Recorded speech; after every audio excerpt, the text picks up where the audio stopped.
just start at the beginning and tell why you got into veganism and when. Okay.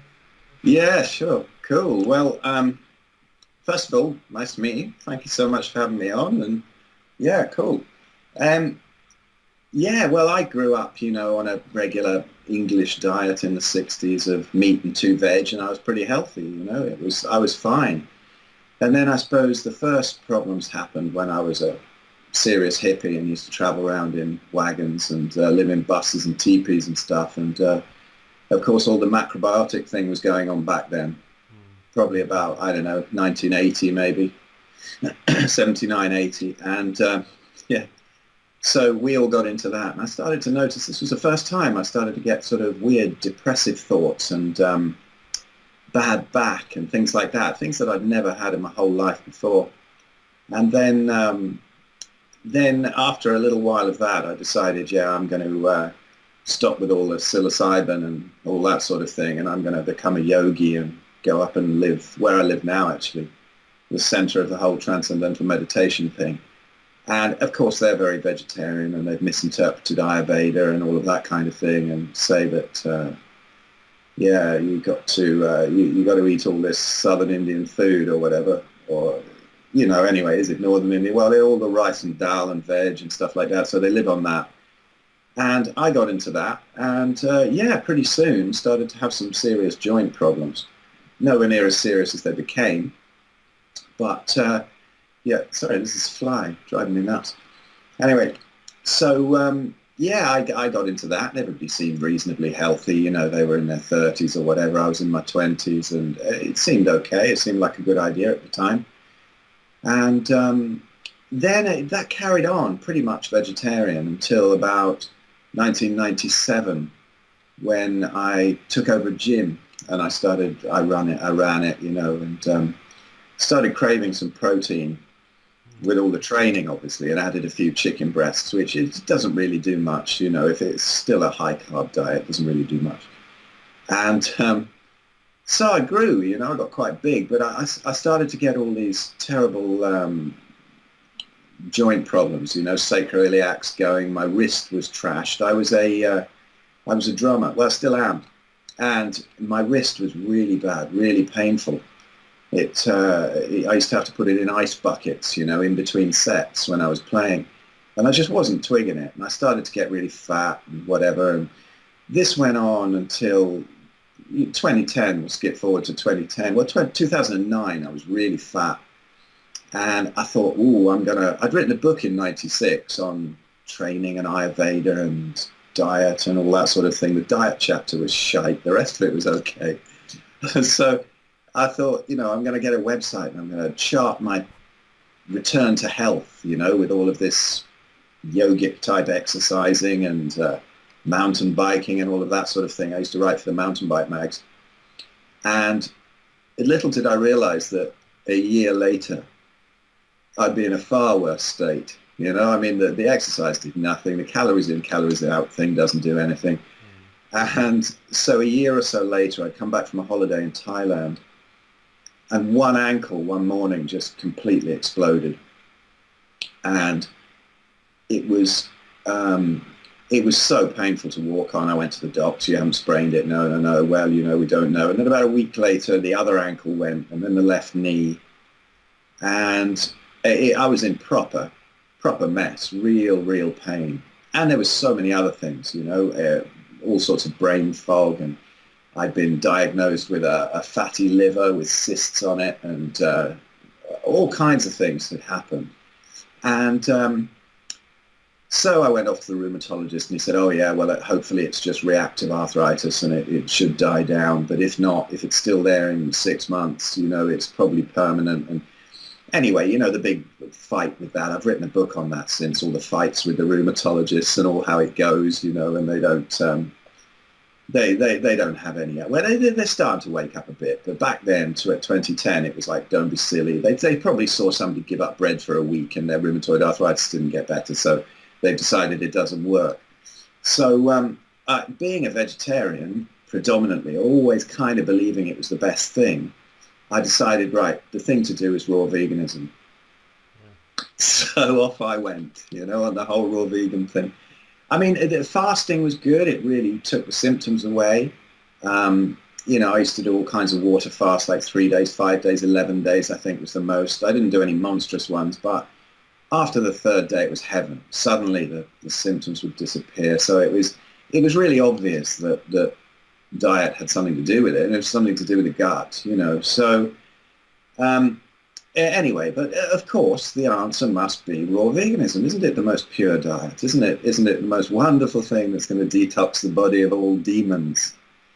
So away I went, and it was just ridiculous. Just juiced stuff, spinach and avocados, and of course loads of bananas, because you can't stand the taste of the rest of it without bananas in there. And then it just wasn't getting any better. A couple of things kind of cleared up, so you can see how vegans have the initial results. And I lost a ton of weight. I lost about 75 pounds, I think, disappeared. But it was obvious that all my muscle had gone as well. So then finally I discovered a more keto diet. I discovered the whole Natasha Campbell-McBride thing, and GAPS diet and stuff. And I got onto that. And I also discovered good old Jack, good old Jack Cruz, and got into his protocols and got into some cold thermogenesis and just ended up absolutely ripped. The trouble is, I'd lost all my muscle as well. So I was about 9 stone in English money, which is like, 125 pounds, something like that, at 5'10", really emaciated. My whole left quad had disappeared. There's pics on my website of it just looks like a piece of string and then a ball and then a piece of string, where the inflammation in the knee had wasted the quad. And so much inflammation still there. And then basically I discovered one day, I decided to, going back a bit to before the cold thermogenesis, I'd got so much brain fog that I was walking into rooms and just not even knowing why I'd walked in there. My girlfriend would go off to work and I'd be looking after my daughter, who was young. She's 9 now. She was like 2 at the time or something, 3. And sometimes she'd have to come tell me, you've left a tap running and it's flooding the kitchen, or something's burning on the stove. I just had no idea. So I went on a 1-week-long fish fast. I ate nothing but fish for a week. And all the faculties came back. The inflammation calmed down just as it would have done on a water fast, but also all the brain fog disappeared, and I didn't feel like I had Alzheimer's anymore. And it was a real turning point. So then, into all the GAP stuff and the keto and cold thermogenesis, cold baths and all that kind of thing. And, finally, things started to come together. And after a couple of years, I could even play drums again. And that was great, being able to get out, get back into bands. I was still taking the odd painkiller when things weren't working. And after I'd got into the keto stuff and to calm down some of the inflammation, there was one winter, I think it was 2012, 2013, where I was able to train again and put back, sort of a third or something of the muscle that I'd lost. But at least I had some, some actual body mass back again. But the great revelation to me has been really the last 2 years of dropping the last of the veg out. On my Facebook group, my carnivore group, and on the other carnivore groups, I just see so many fantastic results from people who have come from keto and dropped the last of the fibrous veggie out. I used to wonder when I was really sick that I could eat a whole bar of dark chocolate and nothing would happen. But I have a little bit of broccoli or something and cauliflower and all hell would break loose. And, I've seen a few explanations of this, that it carries the starch further down into the gut and activates Klebsiella or whatever, the bacteria that's so associated with autoimmunity. Maybe it's this, maybe it isn't, but it used to feel like that. And, I could binge on dark chocolate and nothing would really happen. It wasn't optimal. It didn't make me feel brilliant, but it didn't have me confined to the sofa like vegetables did. But then I thought, the gut's healing, vegetables are good, because the brainwashing is still there. I can't believe how much I'd studied and how impossible it is to dig up this information that you really don't need them. You know, Yeah. it's absolutely mad. I was really open-minded, and it was my passion, and I was sick and desperate. So what chance has a militant vegan got of ever understanding that it might be at the root of their problems? Yeah. And so now, you know, I mean, you get it probably more than me, but I've been fending them off really badly. I tweeted something just yesterday saying, seeing so many vegans breaking now, so many interviews, so many even of the vloggers are having terrible trouble. So please dig me up a carnivore problem. Dig me up one, 100% carnivore who's broken. Come on, let's have one. No, but of course the same old vegan attacks with the same old dogma, the same old nonsense all the time.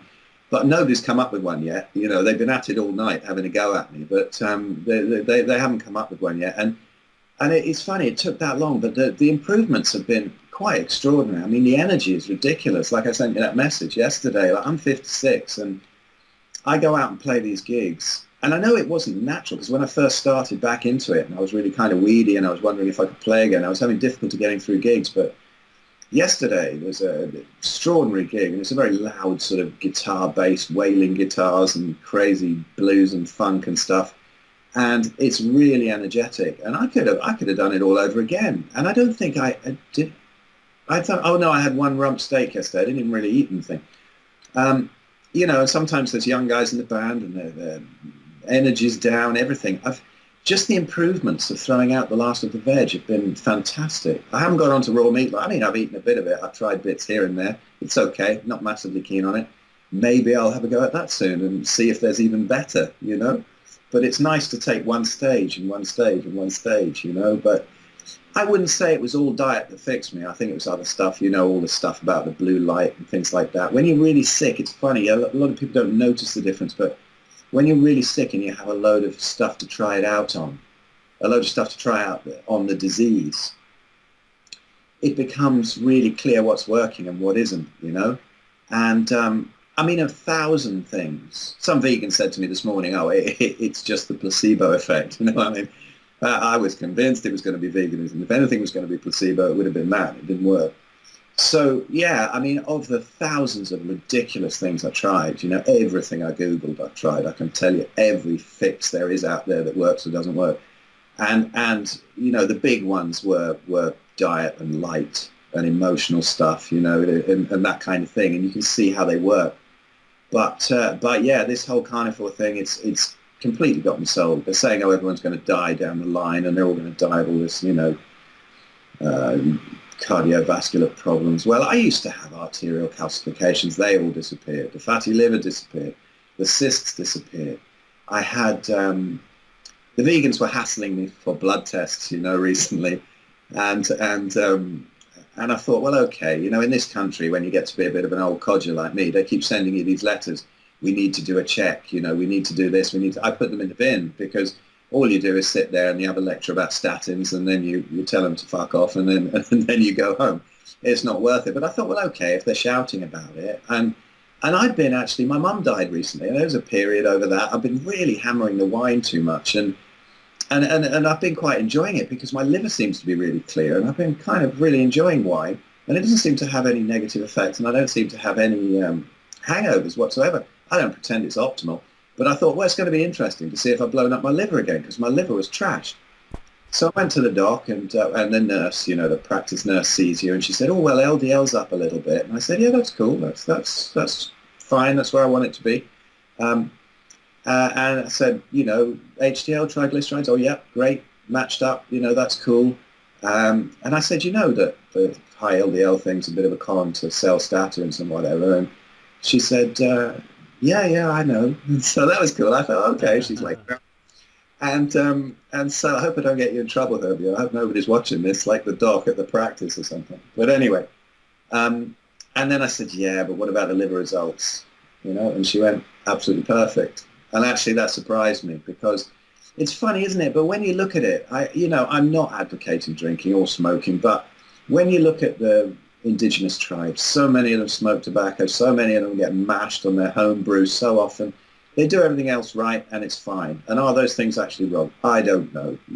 I don't think they're optimal, but it How just long shows. were you vegan altogether, by the way? The actual vegan thing, I mean, I've had my periods of it in the past Okay. where I've gone from vegetarian to vegan for a few months here and there and then back to vegetarianism again. I've done it over 20 years. I think there was probably 20 years where I didn't eat meat. Yeah. And it was the site of all my health problems, all of them. I don't really see a difference between veganism, vegetarianism, and really, really high carb diets that have a bit of meat in. But my big, real experiment with absolute full-on raw veganism was probably about 6 months when I was panicked and already ill. Yeah. So I can see that people who are young, they're going to get away with that for longer. They're young, they're well, they're going to get away with it for longer. But if you've already got raging autoimmunity, there might be a couple of things that kind of balance out early on, and that fools you. Because I always think it's like, you remember the Rubik's Cubes?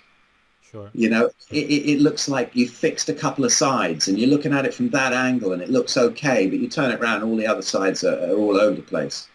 And that to me seems like veganism. You've got to pull the whole thing apart and then redo it. Just get rid of all your old ideas and redo it, and then you might get all the 6 sides of the Rubik's Cube sorted, So, and that's how the puzzle felt. But it was, the full-on raw veganism, was 6 months or so. Did you also do cooked vegan in between? Sometimes? Yeah, I've done that. I tried that, and then I went into the raw thing, and it was horrible, man. I mean, that fucking food. It's a chore to get it down. It really is. It's an absolute chore. You're just thinking of things all day of how to get it down. Actually, when that didn't work, the last thing was probably a good month of being fruitarian. Oh. I'm really embarrassed to say in an interview though, but I did get taken in by what's his name, the doc who wrote the 80-20 thing. And Durian Rider, And I'm like, now I think, oh, come on, man. How nuts must I have been already to have swallowed that stuff? But the fruitarian thing, it was horrible. I could feel, I have great teeth. I've got one tiny filling that I probably didn't need, and the rest of my family have no fillings. But I could feel my teeth starting, the enamel to start coming off at that time. They were sore constantly. It was just a horrible time. It really was. Your first couple of meals, you're thinking, God, this fly's crazy. These couple of meals, you think, yeah, bananas, pineapples, so it's quite nice, But after a couple of days of it, and then a couple of weeks, and then oh my God. Yeah, so the teeth started to hurt and everything. They've all completely sorted out and re-enameled now. But that was kind of the worst time, I think. Yeah, for sure. Did you get into the supplements or stuff? Probably not, right? Because it wasn't so long. Or did you try something? All through that time, I tried everything. I was on so many supplements. Oh, right. If I could have not the supplements for you would say the vegan supplements as such, the trying to negate the vegan diet, but just thinking, what is it that gets rid of arthritis? Anything I'd think of, boswellia, turmeric, zinc, this, that. I did all kinds of crazy things. One of the craziest things I did, I think, was distilled water. I found this site called AquariusTheWaterBearer.com or something. And this guy was really going on about distilled water. It's the answer to everything. And there was one other guy in my town who was into it as well. And we used to go down to the supermarket and we used to sort of race for the distilled water, and they used to run out, and eventually I got this big distiller. I paid a fortune for it. Drank all this distilled water, and I was eating like lettuce and crap like that. And I had this this big distiller, and I drink a gallon a day of distilled water, and I did it for 5 months. And in fact, that was through the beginning of the keto time as well. And I wrecked I lost my sense of taste completely. I lost my sense of taste. And then I had to do some investigation and realized I'd stripped all the zinc out, and I had to put a load of zinc back in because, okay, maybe it chelates things quite kind of okay, but then it gets all the good stuff out too. I think just the distilled water craze is a little bit dodgy. Even people who know about it say not for too long, you know. But yeah, during the vegan time, I was taking a ton of things. I know that I could buy myself an extremely smart car now if I'd saved the money on that rubbish. Um, all kinds of things, all kinds of herbs, pills, powders, Ayurvedic stuff, anything. It did so little, you know. Every single thing I took. I mean, you know, magnesium now and again you can feel the effect of that. If people are depleted in that and whatever, it can help a couple of things. K2, you know, can help strip out calcifications, I think, if your D's up and stop the calcium going in the wrong places. But you know, nothing really worked until the carbs were cut out. Nothing really came together until all the starches were cut out and the veg. So I think, you know, I really think now meat's the only supplement you need. I mean, I see it again and again among the carnivores. They just say, I used to supplement, or I used to fast, or I used to do this, or I used to do that. And they don't really need them. Like the probiotic foods, you know, all the kimchis and kefirs and sauerkraut. I used to eat a ton of those, and not anymore. Not anymore. You know, I heard you saying to Tristan that you don't fart anymore, and it is. So this friend of mine who I was saying about before we started recording, who's fixed his diabetes, and he was saying there's only one downside to this diet, and that is you don't fart anymore. I used to love farting, he said, and you don't, you know. But yeah. So shitloads of supplements. Yeah. Is there anything you would want to say to vegans who are watching? You probably talk to them a lot anyway, but anything specific?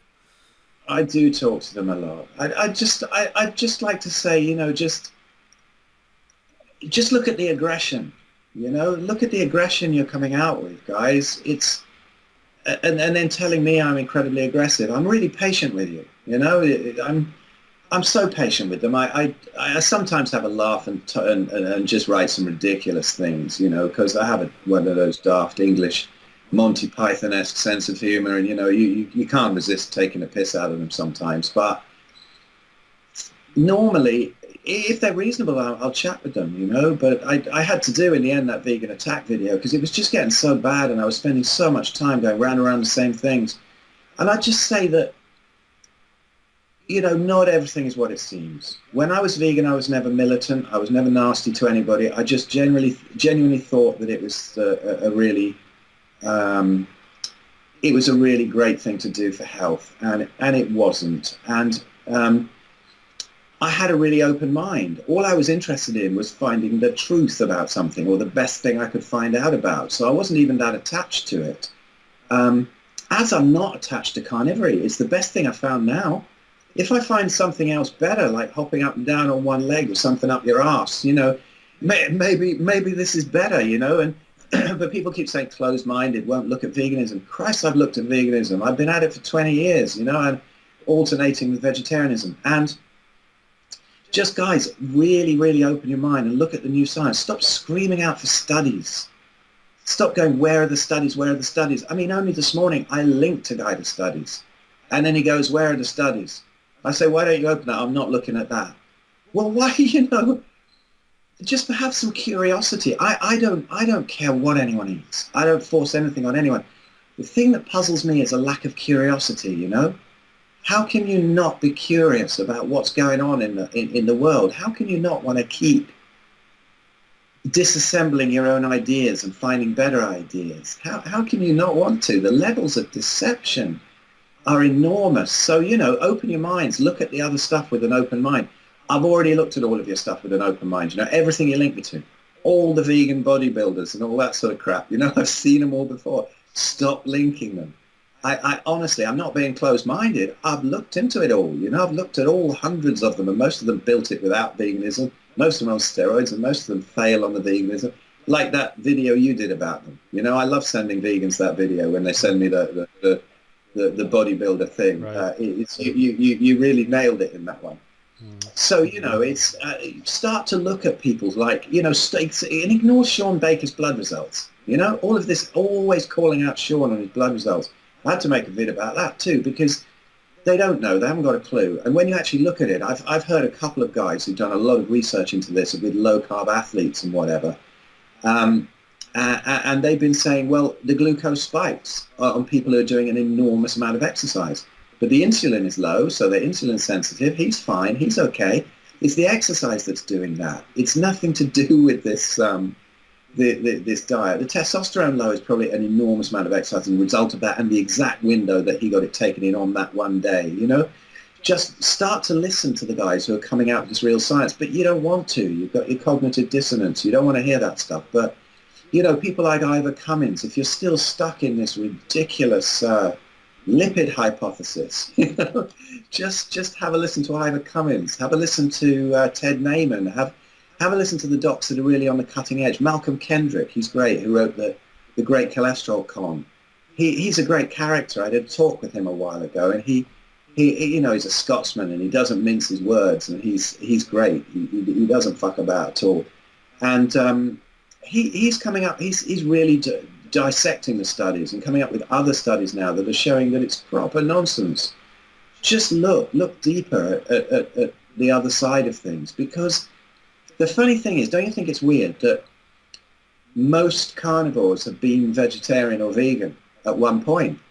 And yet they have no knowledge of carnivory. They've never tried it, and yet they still argue like crazy. I don't go onto vegan groups and vegan YouTube channels and argue.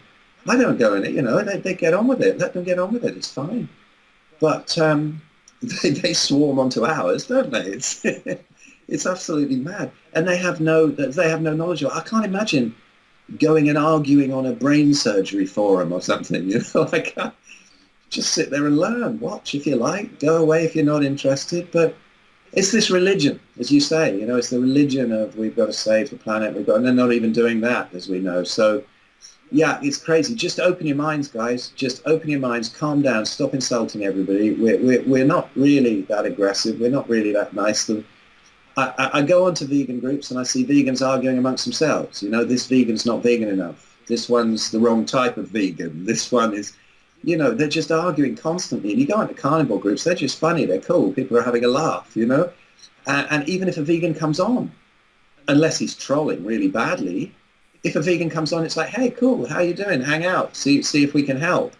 Because we've been there, we've been sick, we've farted all day long, we've shit 12 times a day, you know, we've done all of this kind of thing. So we've been there. So just hang out. And if you're really not into it, you want to carry on with veganism, great, carry on, you know, but Yeah. these attacks, pack in the attacks, guys. It's ridiculous. That's the mental issues, because vegans can be friends with anybody else, whereas everybody else doesn't really mind. I could be friends with vegans because I'm just happy, I'm relaxed, but they can't do it. Yeah. Exactly. Yeah, exactly. There were, and I'm also seeing, as you probably are, so many mental issues come together again. It's just wonderful when you see people coming. You know, you see these awful meltdowns of these vegans. Like I've seen a couple recently that I've forgotten her name, and you know, I could link it to the vegans, but I feel like I don't really want to embarrass them. Like, oh, here's one who's in trouble. I feel for them. My heart goes out to them. You know, I don't want to go ha ha ha. You know, I'll mention Vegetable Police because he's kind of coming round to it, isn't he? And he seems to be having trouble and admitting that he's having trouble and whatever. But a lot of them are saying, I've got this issue and that issue and I can't make my workout bid and I can't do this. Excuse me this week, and I've got depression and I've got lots of IBS and psoriasis and I don't know what on earth's doing it because my diet's wonderful. And you're like, come on. So, you know, they seem to be falling apart and stuff. And it's funny, you know, what I'd also say to vegans is when I'm not really arguing with you. If I do discuss with you, it's because there's a good point you brought up, and because so often I get vegans who are on the brink of getting ill, and they're not commenting and they're not aggressive, and they're just looking, you know.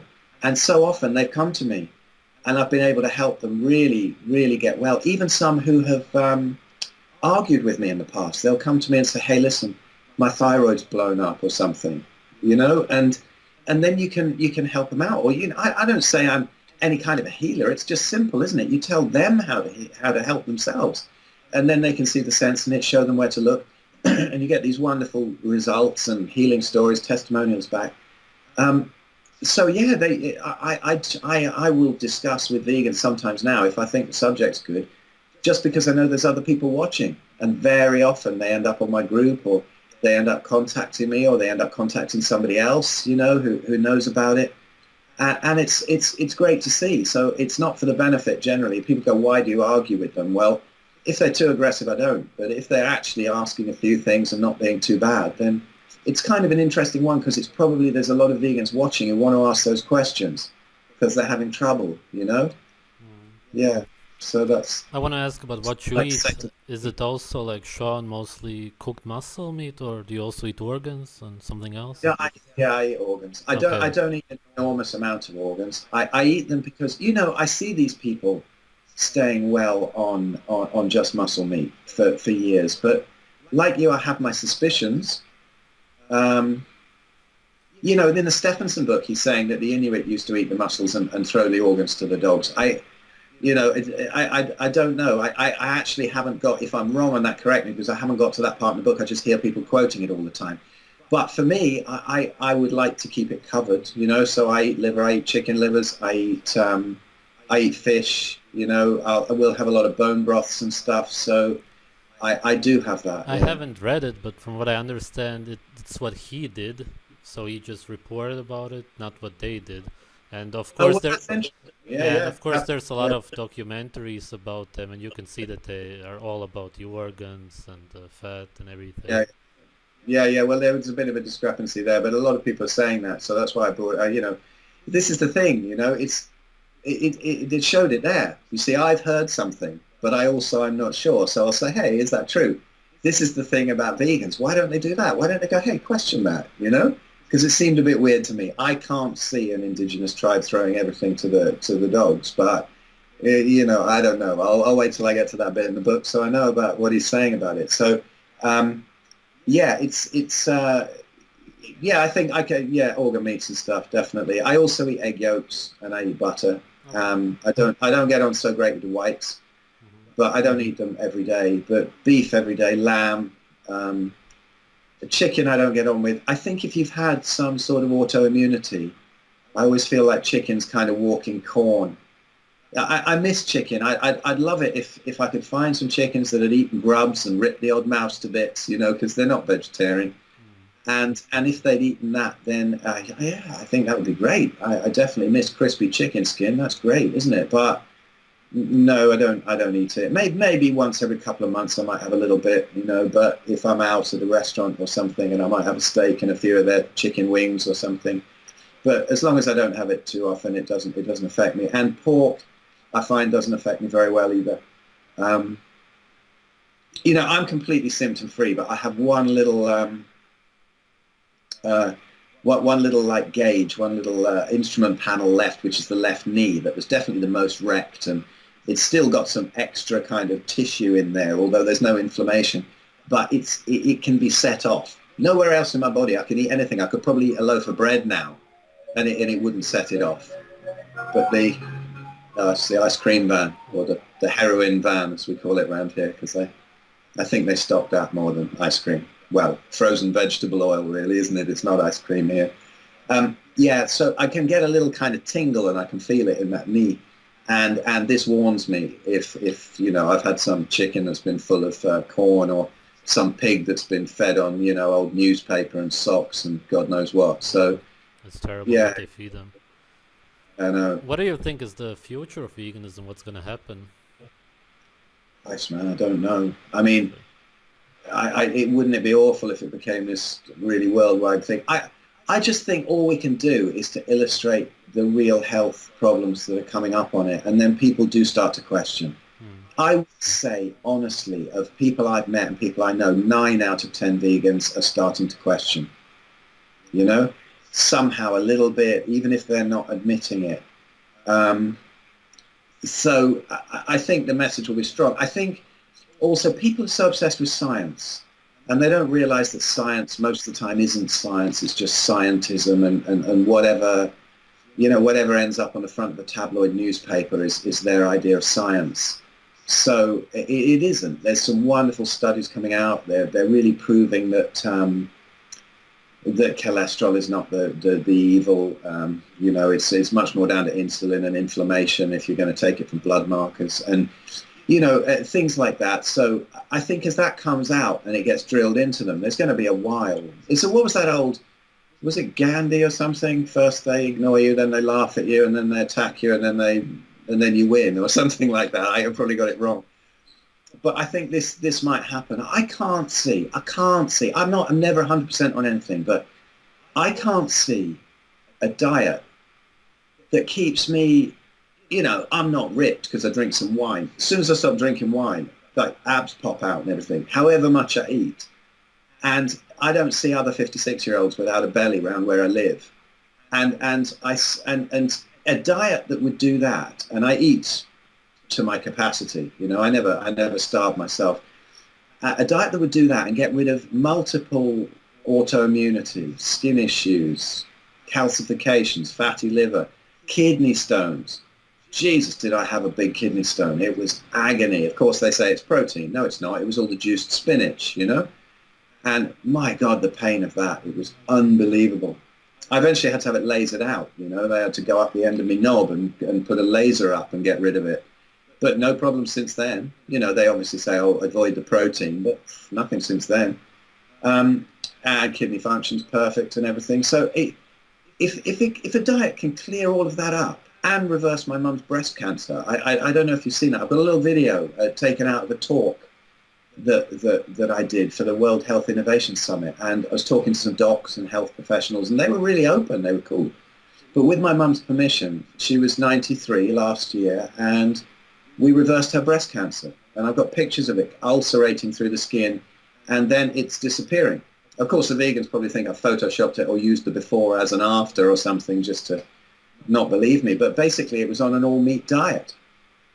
And it wasn't just that. We did a few other things. And I think a big thing was just like a five quid bottle of iodine, to restore all the hormones, because if it's a hormonally driven tumor, you can kind of really affect it with an iodine protocol, really loading up and then tapering off again. And actually some people think it hasn't worked, but then 4 months down the line, 3 months, 4 months down the line, suddenly it starts vanishing. I'd forgotten. I'd actually given up. I thought, we failed on this. We had it shrinking down with a bit of cannabis oil as well as the meat diet. But, she was 93 and she was getting really sick of being stoned every day. So we stopped that, and it was shrinking down a bit, and then it started to come back again. But the iodine nailed it. And it was a shame because we'd just done that. She died this year in May. She had 2 bouts of pneumonia in a row. but the cancer didn't get her. The cancer was gone. I'm glad I got the pics, actually, because no one would believe me. And so how can a diet that does all that, that does all that suddenly kill you? I don't see it myself. I really don't. So I don't see vegans are going, you have to go back to vegetarianism, you have to do this, and you'd have all the results if you only ate right. They always say you didn't do it right then? Christ, I reckon that I know better than 99% of vegans how to form a whole food plant-based diet, a so-called healthy one, but it doesn't work. It didn't work. I wasn't eating, chocolate bars all day long and bread and crisps and whatever, all this vegan crap. I wasn't doing it. So it was a proper full-on healing vegan diet. It just made me sick. So, don't keep on saying to me, I was doing it wrong. I wasn't doing it wrong. Well, I was, but not in their eyes. So, yeah, they'll dismiss it like that. But, I cannot say how many things have cleared up, even things that I forgot I had. One thing blew me away when I started that carnivore group, and I started it up because about 10 friends said to me, you've been eating all meat for a couple of years. Why don't you, can you help me out? Let's form a little group. And then people started to ask to join and blah, blah, blah. And we got, I think, like 3,500 now or something, and great docs on there and everything. What blew me away in the first month, because we did it because everybody was talking about Sean's, meat January or whatever it was. So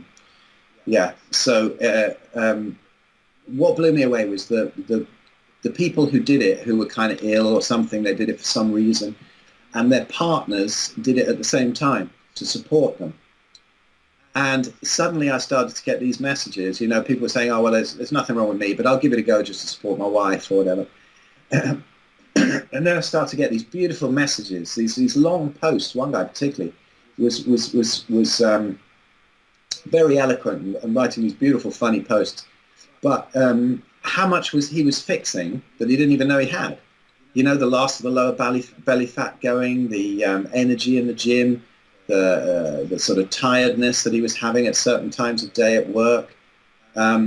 So many things disappearing, little aches and pains that he just put down to age, whatever it was. There was loads. And these were in people who really, really thought they were healthy. So it isn't just because sometimes they say, oh, well, maybe then it might be just a reset for you because you're so broken you can't eat proper food. Well, you know, what's proper food? It's really, it's not quinoa. It's just not. And so, yeah, that was blowing me away. The healthy people who were having fantastic results. That was great. Yeah. Is there anything else special that you would like to add about veganism that people should know maybe, or something you experienced? Something important? Well, you know, I would say one strange thing about it is that it's not so much even the mental illness that can come from it, the psychological problems, but it must be a kind of low dopamine thing or something of just really not being able to see what's so blatantly obvious, what's in front of you, you know? Just to be stuck in a rut. And I never really got that bad because I've always had an open mind by nature, but I do sort of think back to those times and think, left to my own devices, without somebody giving me a slap, I was going down some really stupid paths and I was really believing them. And now it seems so blatantly obvious with 5 minutes Googling from scratch that it's nonsense. And I was starting to get stuck in that. And so you can see you know, this whole business, I'm not a great conspiracy theorist, but I've been really enjoying your stuff and I've been really enjoying Tristan's latest stuff because when you look back and see it as a slave diet, you see you know, my big thing is about the spirituality of it. I've got a video about that too, you know, because it really annoys me that meat is not spiritual and it's unsattvic, you know, unholy or whatever in the sort of Ayurvedic terms, and you'll never wake up if you have meat. And it's so disrespectful to other cultures that have always eaten meat and they've had their great wise gurus and whatever. And you know, this business of it being unspiritual and it's funny, it comes from all that religious stuff and as you're saying and Tristan's saying, there's this whole control issue through history. And there's the whole, you know, anti-wanking thing of cornflakes, of Kellogg, you know, inventing it to stop people wanking. And you're like, look where it came from and the dream of some young girl in the 1800s or whatever. And you look at the roots of this and how absolutely crazy it is. And you can start to unwind it. Maybe you can. But with that cognitive dissonance and no dopamine, you're just having that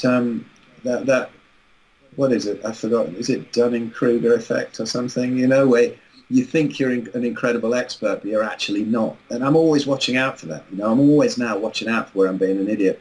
If somebody comes along and tells me that I'm a total idiot and there's something I haven't looked into at all, the first thing I'll do is look into it. You know, I'll never not look into it. But I know that it's not going to be going back to veganism. It just isn't. It just hurt too much, man. I mean, if I have to go back to veganism, if I live to 150 years on veganism, I don't want the agony for those years because it fucking hurt. So I want to be, you know, if I live 10 years and I have the level of health that I have now, I'm playing drums all the time and I can run around and I can go night fishing and I can do what I want, you know, and I still have a fabulous sex life at my age, which a load of people don't, you know, and mine was going downhill, you know, mine was going downhill. And now everything works like it did when it was 18, and it's fantastic. You know, I never got completely impotent, but I could tell it was going down. You know, the performance was going down. It just wasn't really quite like it was. You know, and I thought, oh, what's this? And now it's like, it's ridiculous, isn't it? You know, you walk around with 3 legs all the time. It's fantastic. So, you know, all of these things. If you can see all this level of health coming up, then, you know, there's something about how there's been control from the gurus. Whether the gurus now know it or not, I don't know. I got interviewed in 2 years ago for this wonderful show. I don't know if you'd seen it, but it's called Buddha at the Gas Pump. And it's like they interview all these gurus and people who are sort of awakened, people who've had these awakenings or whatever. And I was really honored to be interviewed by Rick Archer. But I did mention about meat, and I did mention a little bit about it, but we didn't talk about it that much. And then I got a load of requests for Skype consultations or whatever, and I was really surprised that some of them were even like spiritual teachers who were and they said, I feel like I've lost this awakening I've had. I feel like I'm so sick and I've got this issue and that issue. And you could just look at them and you could see there was a certain look where they were very emaciated and a grey sort of tone to the skin. The teeth are very bad and the eyes sunken in. And I'd say to them, hey, what are you eating? And they'd be shocked. And I'd say, look, seriously, have a look at what you're eating. The gut's wrecked, the depression's coming in, and they'd say, oh, well, of course, I eat very healthily.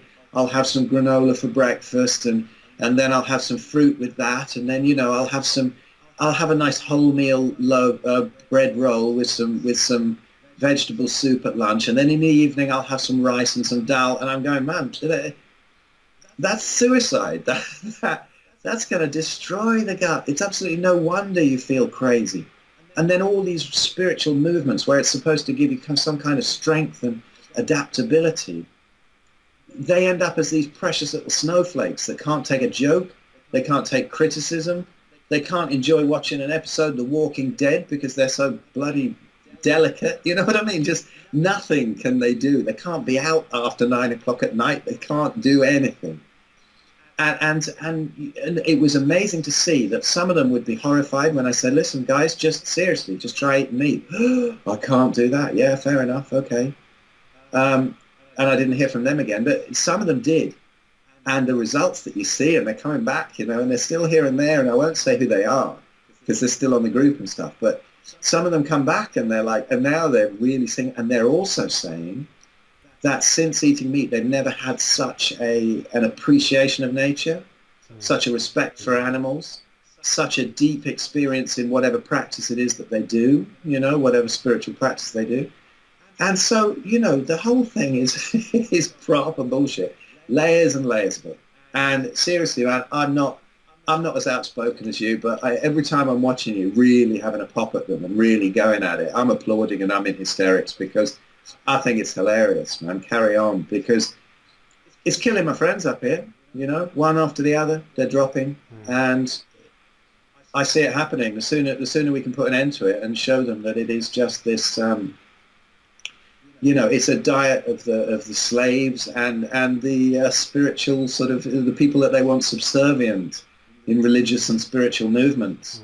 And that's where it came from. And that's what they're doing to themselves voluntarily. Insane. Yeah. Yeah, man. Thank you for telling your story. Hey, you're really welcome. It's a pleasure to chat at last because, I've had some fun watching this stuff and I'll continue to. I'm glad.